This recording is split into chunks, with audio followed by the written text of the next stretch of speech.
we're gonna come over here, taking this white brush just like that. Boom, come knock the camera over and come up into there like this. Ooh, just right around some of that lighter color back in there, right? Saving a little bit of the brightness, saving a little bit underneath. All depends what we want it to look like. Let's drop it down. I love these little cursive clouds. And then go backwards like Da Vinci. You guys know that Da Vinci wrote in backwards in code.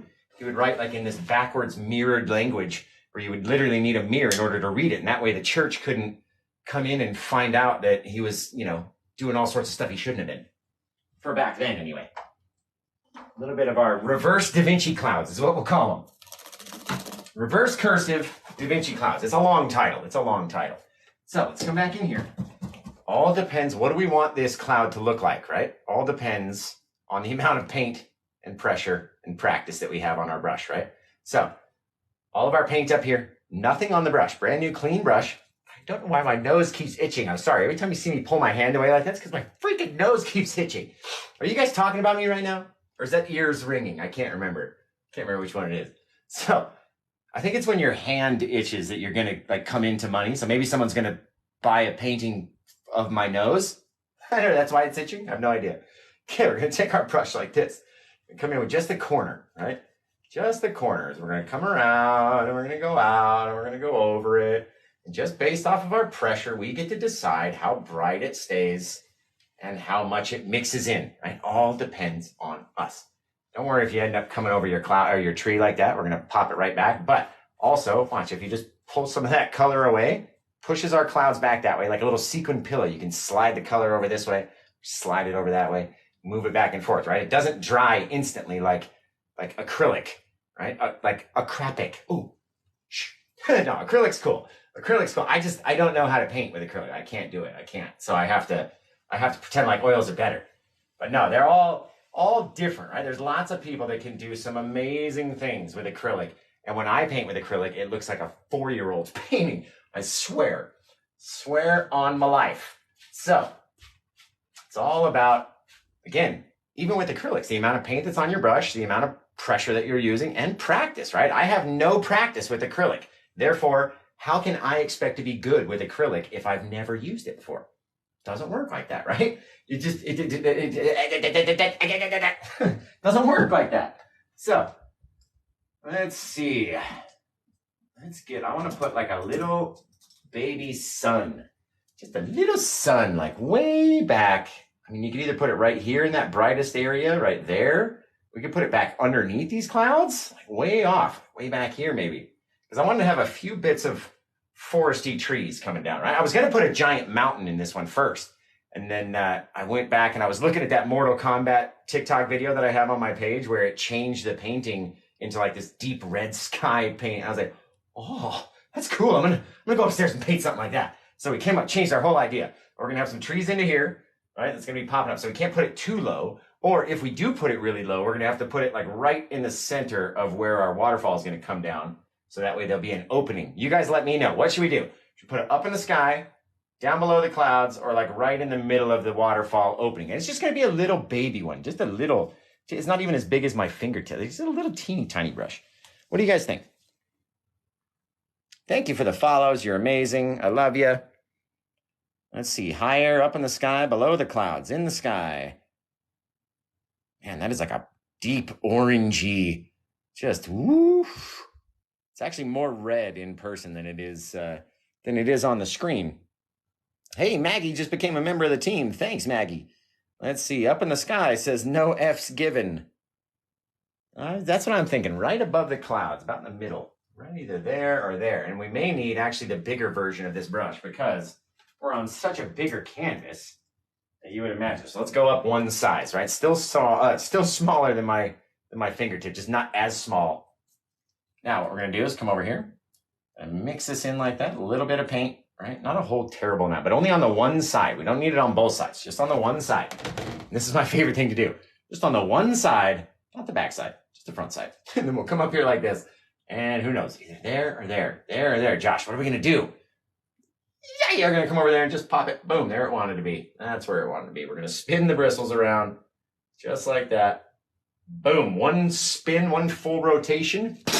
Get this awesome little thing. Look, we didn't even use all the paint. It barely even changed. The more you the more times it takes you to spin it and spin it and spin it when it's all flattened out, you know what I mean?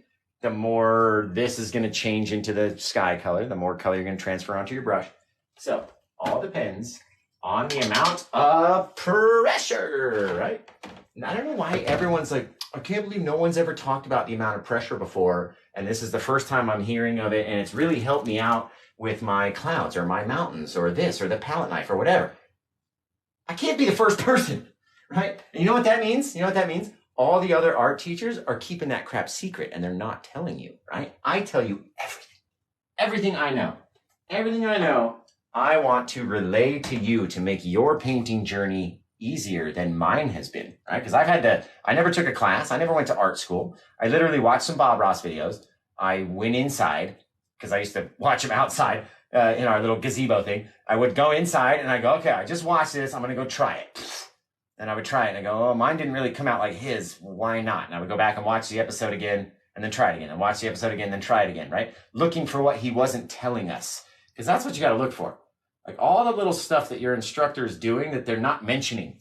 That's why I barely ever cut anything out of my videos. I want you to see every single thing that we do, because I don't want it to like all of a sudden skip or 5 minutes ahead and I've got a giant mountain in the thing and I just make no mention about that mountain. Like we're not even going to talk about the fact that it's there. Come on, guys. We're going to take a little of our browns over here. Just a little, not too much. That's maybe too much paint. Maybe a little of our crimson as well. Just putting it right onto the brush, just like that. Then we're going to come up underneath this bit. Just come a little bit, just like that. Ooh, coming down. Oh, look how it changed, because we had a little brown on one corner, and then when we rotated the brush, got that crimson pop out on the other side, right underneath that cloud, right, where we'd have a little bit of shadow underneath. So we waited to put the shadow in because we didn't know where we were going to put our sun or moon. It could be a far off moon. Could be a full moon out there. Right now, look at all that brown. Oh, Josh, don't put brown in the sky. Look at that brown, guys. The brown with the crimson on the white with the orange and red background. It's so fire. Like if you were to just take we normally use like a dark purpley color, right, with our black and crimson and blue. But that's not what we wanted to go for in this painting. We wanted to have a deep dark color and not use that blue color, right? I'm not even going to use the blue for the water. I don't even think we're going to use blue for this painting. I might not even touch that pile. I'm going to try not to anyway. So we're going to get a little of our browner color, right? Because if we don't want to make it too dark, let's get a little brown, a little bit underneath, and I'm going to start to shape the bottom. And then we can go back and cover over it with the top, right? Now like this, if we're pulling these guys out to the side, a little bit longer up top, and then as we get inward, we go a little smaller, a little smaller, a little smaller, a little smaller. That makes it look like this guy up here is closer to us, and that guy's way further back there, right? You guys get that? All about the perspect. The perspect. P-R-E-S-P-E-C-T. Instead of respect, it's perspective. No one gets me. Whatever. You just tune out. Bye. Nobody understands my lame jokes. Look at that, guys. Awesome. Right now, initially you're looking at it at first, right? And you're like, okay, white bit of thing. There's no more room for any clouds. Poof, we add a little bit of bottom under shadow. Now it gives us another bit where we can come in with a new section of clouds, adding depth and distance in the painting, right? If we're not going to have a big old mountain way off in the distance like we were going to, then we need to create distance with our clouds by doing it in layers, right? So you can even add stuff. Oh, you know what? It's hard for me to see from over here. Yeah, let's go. We'll go a little into our white over here before we do anything else. And we'll go up, right? So we're going to go up and around, just like it's an eyeball or something, right? Just making our little kind of cursive just all over the place, but staying around in this little shape, right? Popping up, making sure we pop out and then back in, right? Wherever you're coming out of, you want to have those little sharp bits. So jam it in like that, just wherever. Doesn't matter. It really doesn't matter. You put it wherever the crap you want to put it. Just throw it up there, right?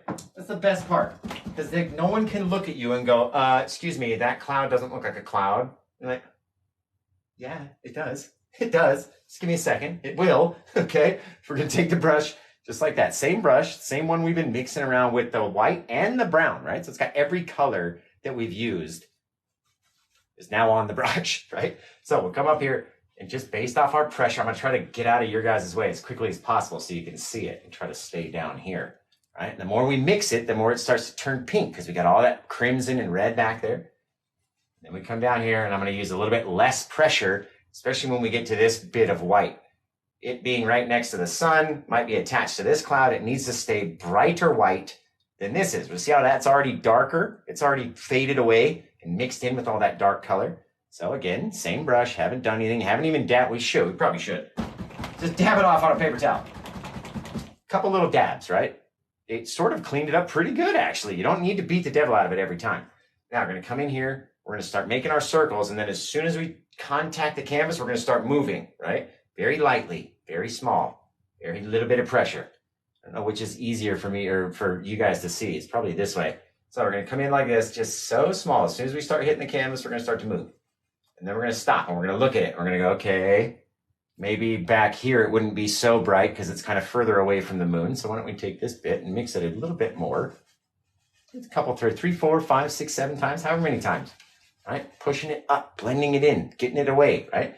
Okay, now it's got a little bit of area right here where if we just took it and sort of blended it down, right? Just grabbed a little of it with the smallest amount of pressure, maybe 1, 2 little flicks, and that's all you need. Just barely, and you guys should have seen, I can't wait to download the other stream from the other night. I was literally making clouds and my brush flew out of my hand. Like it flew out and almost went into the garbage can down here because we're touching it so lightly. We're holding it so lightly. It's just like, it's like one of those, it's like one of those pencil things where you're like, you do the thing and you make it look like it's wiggly, right? It's like I was holding it so lightly, it just flipped right out of my hand. So I can't wait to download that one. That's going to be funny to watch. And that's the fun thing too. I'm like, oh, this is going to go viral because it's so funny. And then like 200 views. That's what's going to happen. That's how it always happens. All right, let's get our bit of white onto a nice clean brush. So we have to get all that section. Anytime we go across, right, we had all of our white on this clean brush. And then we went up and we touched across all that wet paint. So all that wet paint transferred itself onto our brush. We have to clean that off. Can't just keep going. You know, if you went and just added it, then this pile of white would start to eventually turn pink and then we wouldn't be white anymore. Now, let's see. We're going to come in adding a little bit under the bottom, right? We need to add one more little bit of layer, a little bit of depth and distance into our sky back here. So loading the brush full of paint. Let's get even more. Almost trying to treat it like a palette knife because this paint is going to want to blend in instantly with all these dark colors, right? So if you want to have it stay bright, you need more paint up there. So load more into the brush. Look, the brush isn't even a fan brush shape. It's so loaded on this side that it's like stuck. It's all stuck together, but that's fine. We just want a nasty mess up here, right? So let's come in. We're going to come in, up into the shadows and then start doing our little bits. So it's like a wave. You go up and then you start coming down, right? But we don't want to leave too much space in between the white and we don't want the 2 bits of white paint to touch each other. We have to leave some space. Just don't want it to be too much. Are you guys ready? Look at all that paint. Boom, come up in the camera like that. Right into there, just all nasty. Don't touch all the white together. Sometimes you can go up like that, get very, very, very close, right? But leave that bit of darkness back behind there. It really adds just 10 tons of depth if you leave it back there, right? I almost want it up in here too, just a little extra because for whatever reason, it just looks empty up there. To me, I love a sky filled with drama, right? So if you love dramatic skies, you found the right channel. Now, we're gonna come over here with our 2-inch brush, just like this. And we're gonna start mixing. Actually, let's go normally, right? You guys are looking at me through the front screen of I can't read the comments, right? So the camera is not spun around. So this is a clockwise circle, right? No, it's counterclockwise. We normally go counterclockwise, but in this instance, when I want to stay and drag the paint up the other way, we're going to turn the brush and go clockwise and then maybe use, it's almost like you got to like get around and stay out of your guys' way just to be able to, this is what I need a picture of me going like this from the side, trying to stay out of your guys' way so you can see everything, all right? But I also have to paint a painting that's worthy of selling. So every once in a while, we got to get in your way. Bang, just like that, softly, right? You get those soft ones. These are a little bit brighter, and then boom, these are a little bit brighter. Adding layers, depth, distance, right? All that stuff. Okay, now we're going to come in. Can't just leave our clouds like that. That looks like garbage, right? It looks like, I don't know, like a child's wave, just like a, out on the ocean. That's how I paint waves anyway. So we're going to come, I'm a kid. I don't care. I'm totally a kid. Okay, we're gonna come over here like this. Same brush, shabby brush, needs a haircut. You're embarrassing me. You're embarrassing me with the state of your hair. We're going to come over here like this. We're going to start mixing it up. Just little circles, right? Counterclockwise. And as soon as we hit the canvas, boom, we start moving. And we bring it up and we bring it down. And then sometimes we go back, right? Almost like we're making it in circles. We're making tiny circles, but we're making bigger circles at the same time. And then every so often we go back. And it all depends on what, guys? You guys tell me in the comments right now. I'll give you the shout out of your lifetime. If you can tell me all 3 Ps, the first person to tell me all 3 Ps of Paint with Josh, I'm going to pin your comments so freaking fast. Let's see. Anybody got the 3 Ps? See, no one listens to me. There we go. Airy Fairy Faye. How do I not follow you? All right, let's see. Wait, it shot up too fast. Hang on. Let's pin this. Okay, everybody, she was the first one to know the 3 Ps of Paint with Josh. So everybody go follow Airy Fairy Faye for knowing the 3 Ps. Paint, pressure, and practice. Oh, about dropped the brush. Practice. Like an alien. Okay, so what we're doing is taking that thick paint that's up there and just, watch this. If we just barely go over it, the tiniest bit, it doesn't move, right? It just gets a little softer, right? Just the tiniest little bit. It doesn't really look like a cloud, right? You have to kind of push it a little bit. So then you have to judge based off of what it starts to look like when you hit it with your circles, right? So you start coming in. And then, okay, this is a little thicker. It's not moving so much. So guess what? We're going to push a little harder and then drag it into a bigger circle and then come down, right? Leaving a little bit of darkness in between in case this guy needs to come down, right? You can't just have the whites on top of the white, on top of the white, on top of the white, on top of the white, on top of the white. You got to leave it a little bit, right? Little light, little dark, and then boom, light, and then dark, and then boom, light, and then dark, and then, hey, we could hit it with another section of light if we really wanted to. Look at that thing. It looks like a little seahorse head out on the end. Doesn't that look like a little seahorse? We should totally leave that. We're calling this one Seahorse Falls. Oh, it's the cutest thing. Cutest thing. Let's see. So we're going to come back again. I don't want to leave that little seahorse head out there. We're going to come back and we're going to start to mix it up, right? And it all depends on how thick the paint is. Determines how hard you have to push on it. So all we're doing, pushing. And then down here especially, right, we're taking all that white paint and it's blending in back and forth, blending. Now, the more we mix it, the harder it's going to be to kind of figure out where the bottom of the cloud is and where the sky starts, right? Which, depending on what you want your scene to look like, could be really cool. And if you wanted it to be even brighter and even more hard to do, you can take a bit of white, just start blending it into the sky back in here. Just blending it in, right? Not trying to make it look like a cloud, just trying to brighten up the entire bit of color back in there, right? Very cool. All depends on what we want to do. All you got to do is imagine it and just try it, right? Try it. Try something. Let it rip. See what happens when you give it a go, right? That's all we do. That's all I did. What did we do in the last one? I was painting like little flowers off in the dip, like literally with a liner brush, like painting flowers. I never do that. Gave it a shot, came out pretty good. The painting sold, so that's all that matters, right?